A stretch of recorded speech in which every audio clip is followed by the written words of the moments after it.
कहते हैं मुसीबत आती है तो चारों तरफ से एक साथ आती है। ऐसा ही कुछ पाकिस्तान के साथ हो रहा है। पाकिस्तान के लिए बलूचिस्तान एक ऐसा जख्म बनता जा रहा है जो न सिर्फ हर वक्त टीस देता है बल्कि उसकी सत्ता और संप्रभुता को भी हमेशा चुनौती देता रहता है। एक और जहां भारत से तनाव के हालात बने हैं तो वहीं दूसरी तरफ बलोच लिबरेशन आर्मी ने पाकिस्तान की नाक में दम कर रखा है। तो क्या एक और जंग का ऐलान हो सकता है, बताएंगे आपको। वहीं ऑपरेशन सिंदूर की सफलता के बाद देश भर में तिरंगा यात्रा निकाली जा रही है। आज तीनों सेना प्रमुखों ने राष्ट्रपति द्रौपदी मुर्मू से मुलाकात की। साथ में एक अच्छी खबर भी है, वो भी बताएंगे आपको। और हरियाणा में एक संदिग्ध को पुलिस ने गिरफ्तार किया है जिसके मोबाइल में पाकिस्तान को खुफिया जानकारी भेजने की बात सामने आई है। पूरी जानकारी देंगे आपको, बने रहिएगा हमारे साथ।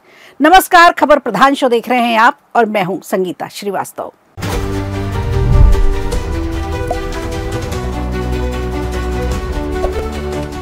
भारत और पाकिस्तान के बीच भले ही संघर्ष विराम लागू हो, लेकिन बलूचिस्तान के लोग कहां शांत बैठने वाले हैं।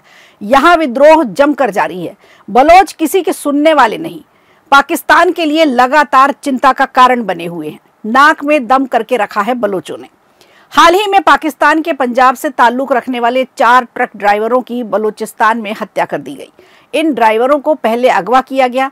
हालांकि अब तक इस वारदात की जिम्मेदारी बलूचिस्तान लिबरेशन आर्मी यानी BLA ने अभी तक ली नहीं है, लेकिन पाकिस्तानी सुरक्षा एजेंसियों को शक है कि इसके पीछे बलोच विद्रोहियों का ही हाथ है। जब ये ट्रक ड्राइवर ईरान से LPG लेकर लौट रहे थे, इसी दौरान बलोच विद्रोहियों ने उन्हें रास्ते में रोका, उनकी पहचान की और फिर उनका अपहरण कर लिया। और अब उनकी हत्या की पुष्टि होने के बाद से ही इलाके में तनाव और ज्यादा बढ़ गया है। हाल ही में कई ऐसी घटनाएं सामने आई हैं जिनमें बलोच विद्रोहियों ने सड़कों को बंद कर दिया और विशेष रूप से पंजाबी मूल के लोगों को निशाना बनाया। उनकी हत्या की जा रही है। पंजाब पाकिस्तान का वही हिस्सा है जहां पाकिस्तान की सैन्य आबादी रहती है, जो बलोच के साथ हमेशा बुरा बर्ताव करती आई है।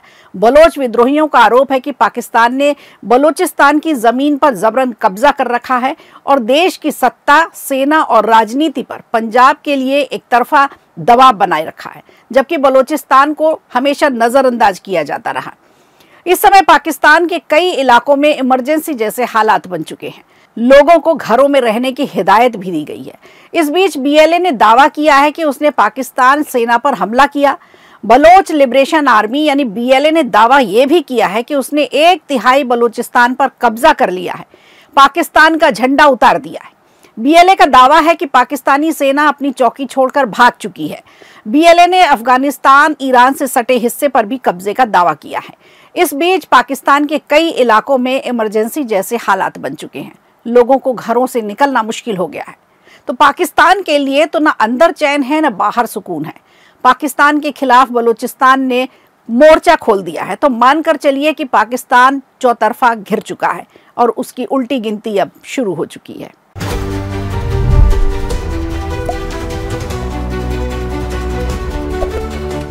इधर ऑपरेशन सिंदूर की सफलता के बाद देश भर में तिरंगा यात्रा निकाली जा रही है। इसी बीच खबर है कि chief of defence staff general Anil Chauhan, थल सेना प्रमुख जनरल उपेंद्र द्विवेदी, वायुसेना प्रमुख चीफ मार्शल AP सिंह और नौसेना एडमिरल दिनेश के त्रिपाठी ने राष्ट्रपति द्रौपदी मुर्मू से मुलाकात की है और उन्हें ऑपरेशन सिंदूर के बारे में विस्तार से जानकारी दी। राष्ट्रपति मुर्मू ने सशस्त्र बलों की वीरता और समर्पण की सराहना करते हुए भारतीय सेना का आभार जताया है और आतंकवाद के खिलाफ भारत की प्रतिक्रिया को एक शानदार सफलता बताया है। एक अच्छी खबर यह भी है कि भारत के BSF जवान पूनम कुमार साहू को पाकिस्तान ने रिहा कर दिया है। जवान साहू की वापसी अमृतसर के अटारी बॉर्डर से हुई है। सुबह 10:30 बजे उन्हें भारत को सौंपा गया। BSF कांस्टेबल पूनम कुमार साहू पंजाब के फिरोजपुर सेक्टर में तैनात थे। भारत पाकिस्तान के बीच जब तनाव बढ़ा था और शुरुआती दिनों में ही 23 तारीख को यानी 23 अप्रैल को पूनम गलती से इंटरनेशनल बॉर्डर क्रॉस कर चुके थे। इसके बाद पाकिस्तानी रेंजर्स ने उन्हें हिरासत में ले लिया था, लेकिन भारत के दबाव के बाद उन्हें वापस भेजना पड़ा। इधर पाकिस्तान के झूठ का पर्दा एक एक करके खुलता जा रहा है। कोई और नहीं, उनके देश के पत्रकार, पॉलिटिकल एनालिस्ट और देश की जनता खुद बता रही है कि पाकिस्तान कितना झूठ बोल रहा है। एक पाकिस्तानी पत्रकार का कहना है कि PM मोदी ने तो सब कुछ हासिल कर लिया, पाकिस्तान का पानी उन्होंने बंद कर दिया, 50 से ज्यादा लोगों को भारतीय सेना ने मार दिया। दरअसल विश्व मंच पर पाकिस्तान बुरी तरह से बेइज्जत हुआ है। पाकिस्तानियों का कहना है कि 1971 के बाद भारत हमारे हर शहर, हर बेस तक पहुंचने में कामयाब हुआ और पाकिस्तान जिस एयरवेज को नुकसान पहुंचाने की बार बार धमकी दे रहा था, वहां से हमारे प्रधानमंत्री नरेंद्र मोदी ने अपनी फौज के साथ बातचीत की और वंदे मातरम के नारे भी लगाए। तो ये संदेश था पीएम का पाकिस्तान के लिए। इधर पूर्व विदेश सचिव ने एक न्यूज चैनल से बातचीत करते हुए बताया कि असीम मुनीर का बैकग्राउंड दरअसल मदरसा बैकग्राउंड है। ये जो भी कहता है कुरान के कोट्स के साथ कहता है, जिसका असर होता है। मुनीर ने पहलगाम हमले से पहले कहा था कि मुसलमान और हिंदू एक साथ नहीं रह सकते, जिस पर काफी बवाल भी मचा था। यही इसकी मानसिकता भी है।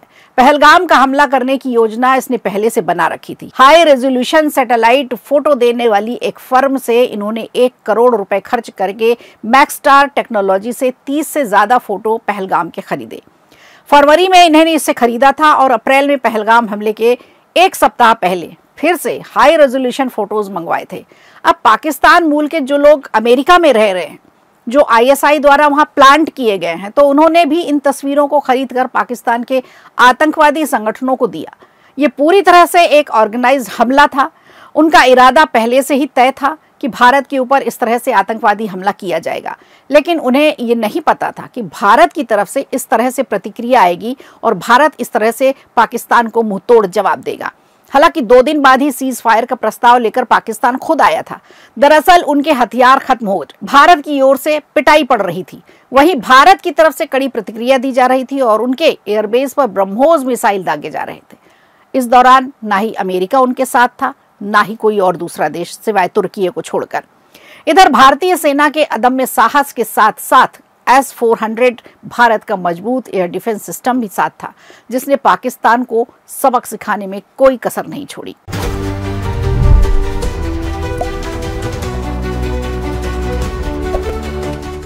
बात करें हरियाणा में, एक संदिग्ध को पुलिस ने गिरफ्तार किया है। उसके मोबाइल की चेकिंग में पाकिस्तान को खुफिया जानकारी भेजने की बात सामने आई है।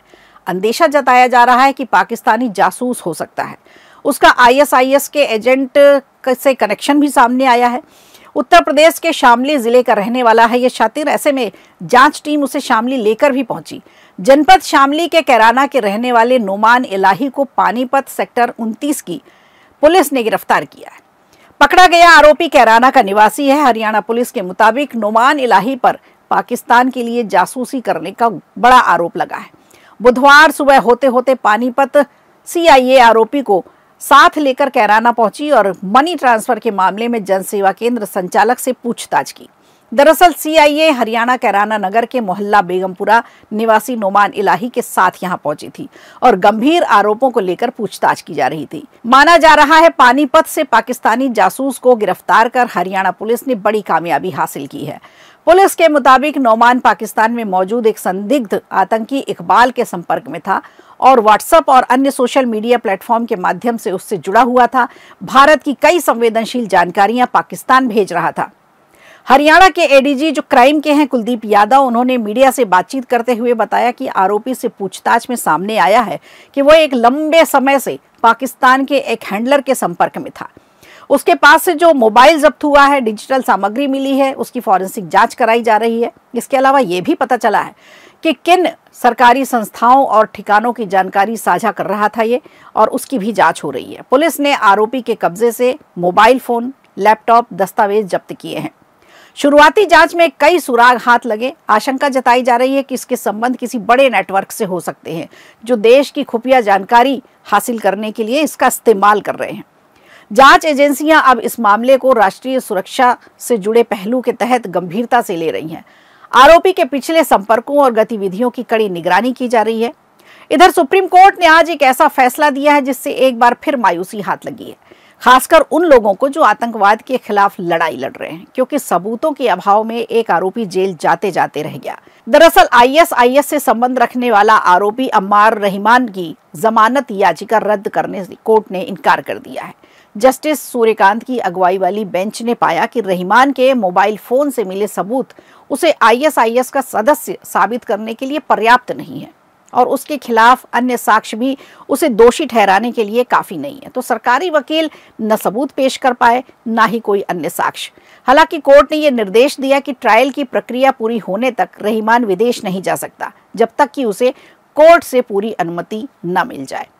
आपको बता दें, रहीमान बेहद शातिर और कट्टरपंथी है। हिंसक जिहादी विचारधारा फैलाने वाला, कट्टरपंथी बनाने वाला, साथ ही कमजोर पीड़ित जो मुस्लिम युवा हैं उनको बरगलाकर जिहादी कैंप में भर्ती कराने का भी काम करता है।